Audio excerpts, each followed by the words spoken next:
अब कैसे लोगे डोनाल्ड ट्रंप से बदला, आप मुझे कमेंट्स में बताइएगा, बिकॉज डोनाल्ड ट्रंप इस वक्त आपके पैसों के साथ खेल रहा है। लोगों को समझ नहीं आ रहा है ये मार्केट में चल क्या रहा है। एक दिन मार्केट गिर जाती है, अगले दिन सिल्वर गोल्ड गिर जाते हैं, बट गिरने पे प्रॉब्लम कहां हो रही है यहां पर समझो।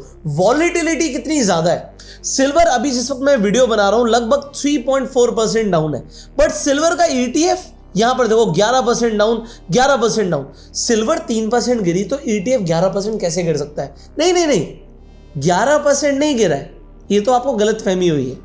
सिल्वर 3% डाउन है, बट अगर मैं सिल्वर 20 पर जाता हूं तो दोस्तों आज में क्या खेल हुआ है, वो कहते हैं ना क्या खेला हुआ है, इसे मैं आपको दिखाता हूं।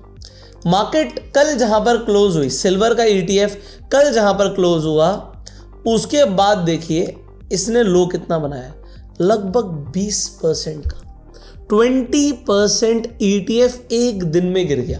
हाँ, अगर आपने 20% पे बुक कर दिया, बेच दिया, तो आपको 20% का नुकसान हुआ, बट उसके बाद अभी अगर आप देखोगे लगभग नीचे से बॉटम से 11% फिर ऊपर चला गया। ये हो क्या रहा है यार? सिल्वर तो 3% गिरी है। उल्टा अगर आप सिल्वर का देखोगे, मैं यहां पर आज की एक डेली कैंडल दिखाता हूं, तो यहां पर कोई इतनी बड़ी विग भी नहीं बनी है। यहां पर अगर आप देखेंगे कल की क्लोजिंग से, मैं अभी तक का दिखाता हूं, ये क्लोजिंग का भाव है, यहां से जो लो मारा है वो सिर्फ 4% का मारा है, और 4% सिल्वर के गिरने पर ETF 20% डाउन कैसे जा सकते हैं? इनफैक्ट हद तो यहां हो रही है कि गोल्ड की अगर मैं बात करूं, गोल्ड कल की क्लोजिंग के पास ही आ गया ऑलमोस्ट, बट गोल्ड का ETF 7% डाउन इस वक्त चल रहा है। अगर मैं यहां पर भी दिखाऊं कि कल की क्लोजिंग से यहां पर क्या हुआ है, तो आप देखिए कल की क्लोजिंग से इसने, गोल्ड के ETF ने आज 12% का लो लगा दिया। तो लोग क्या कर रहे हैं, पैनिक में आके क्या करते हैं, अपने ETFs को, अपने म्यूचुअल फंड्स को बेच देते हैं। और इनफैक्ट मार्केट के अंदर भी पैनिक है। आज हल्की सी रिकवरी दिखाई है, क्योंकि अब डोनाल्ड ट्रंप साहब क्या बोल रहे हैं, पहले उन्होंने क्या बोला कि मैं यूरोपियन नेशंस पर 10% का टैरिफ लगाऊंगा, और अगर ग्रीनलैंड के ऊपर ये नहीं माने तो मैं 25% तक का टैरिफ लगा दूंगा। तो टैरिफ की बात सुन के हमारी मार्केट ने क्या किया, एकदम से मार्केट क्रैश हो गई। ये देखिए, ये इंडियन मार्केट का हाल है। कुछ याद आ रहा है कि मैंने अभी हेड एंड शोल्डर के ऊपर वीडियो बनाई थी, वो वीडियो में मैंने बोला था कि मार्केट आपको 25,000 का लेवल तोड़ते हुए दिखेंगी। कुछ यहाँ पर देखिए ज़रा, 25,000 का लेवल टूट गया।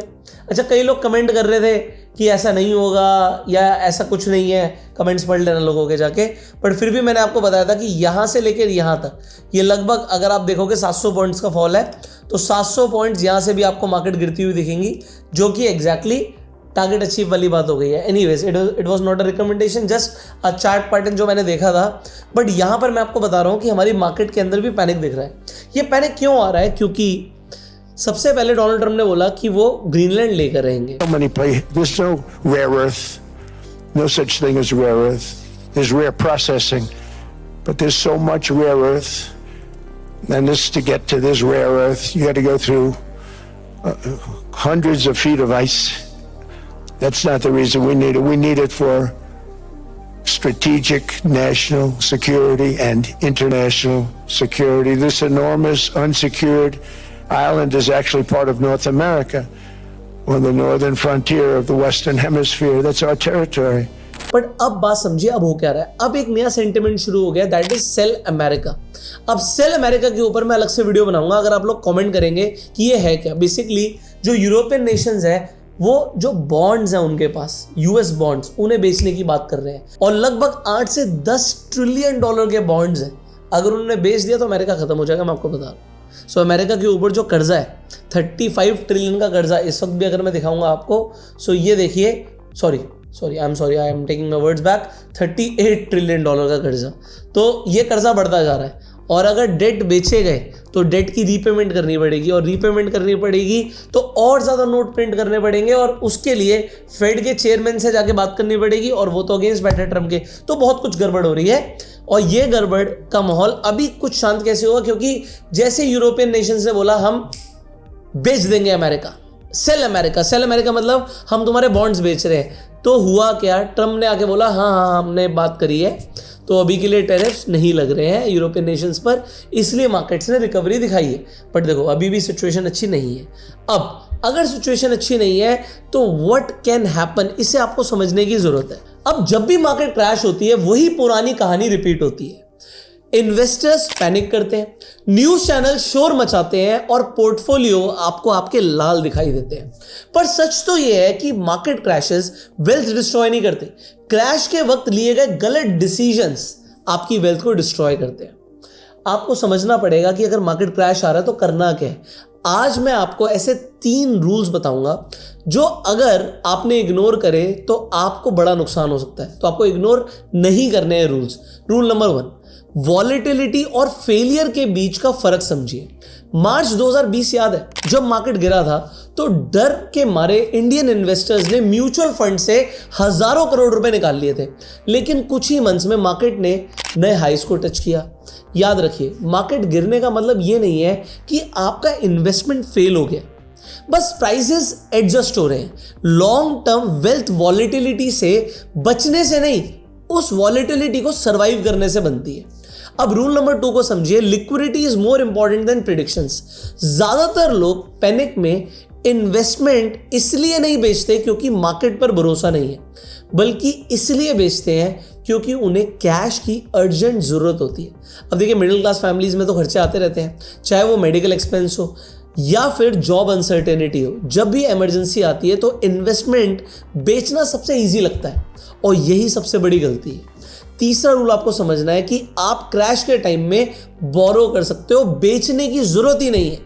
स्मार्ट इन्वेस्टर्स अपने प्रोडक्टिव एसेट्स बेचते नहीं हैं। आप देखिए, अमीर लोग एसेट्स के बदले लोन ले लेते हैं।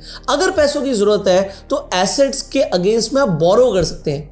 इसके लिए एक बहुत बढ़िया प्रोडक्ट है लोन अगेंस्ट म्यूचुअल फंड्स। इसमें आपके म्यूचुअल फंड्स इन्वेस्टेड रहते हैं और ग्रो भी करते रहते हैं, मतलब बेचने की जरूरत नहीं है। अगर आपको पैनिक दिख रहा है, इंटरेस्ट सिर्फ उतने ही अमाउंट पर देना है जितना आप यूज करोगे और इंटरेस्ट रेट्स 10.5% के आसपास रहते हैं। अक्सर म्यूचुअल फंड्स की रिटर्न से कम होते हैं, 12% मार्केट दे देती है।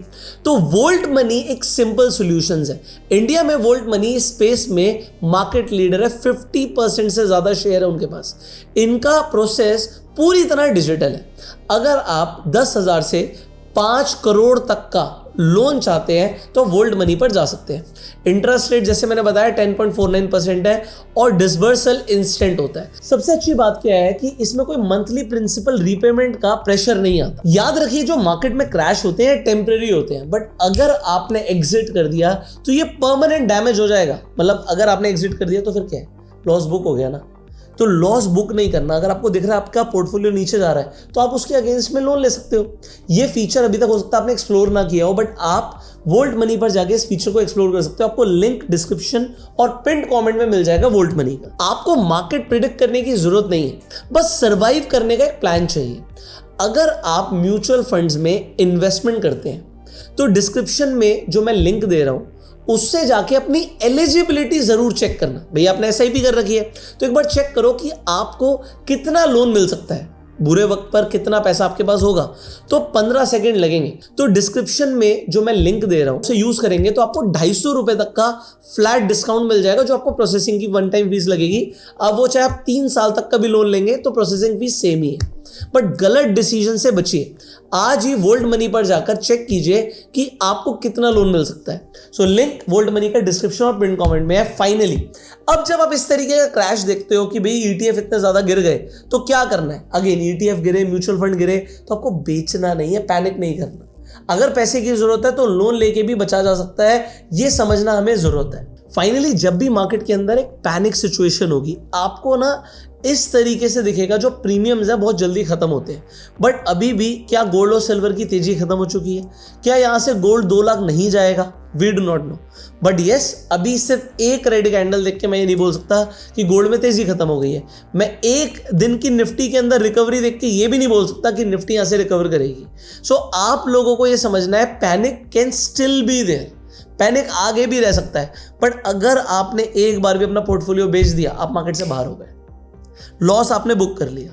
सो आपको क्या करना है, थोड़ा सा पैसा जोड़ के आप चाहो तो री इन्वेस्टमेंट कर सकते हो। इनफैक्ट अगर पैसों की जरूरत है तो पोर्टफोलियो मत बेचना। इस वीडियो में आपको सबसे इंपॉर्टेंट चीज बताने का मुद्दा ये है। बाकी अगर आपको सेल अमेरिका के ऊपर वीडियो चाहिए तो कमेंट में लिखेगा सेल अमेरिका, और मैं आपके लिए एक डिटेल्ड वीडियो बनाऊंगा जिसमें मैं आपको पूरा ग्रीनलैंड के ऊपर क्या आगे चल रहा है, क्या आगे एक्शंस हो सकते हैं, और अभी के लिए तो अटैक नहीं होगा जो मुझे लग रहा है, उसके क्या रीजंस हैं वो भी मैं आपको बताऊंगा। सो कमेंट में आपको सेल अमेरिका लिखना है। इस वीडियो को शेयर कीजिए जिससे लोगों को समझ आए कि भाई मार्केट में पैनिक क्यों आ रहा है, गोल्ड सिल्वर के अंदर इतने बड़े बड़े वॉलेटाइल मूव क्यों आ रहे हैं, और मार्केट जब क्रैश हो तो अपना पोर्टफोलियो नहीं बेचना है। Subscribe this channel, click on the bell icon. You go self made and जय हिंद।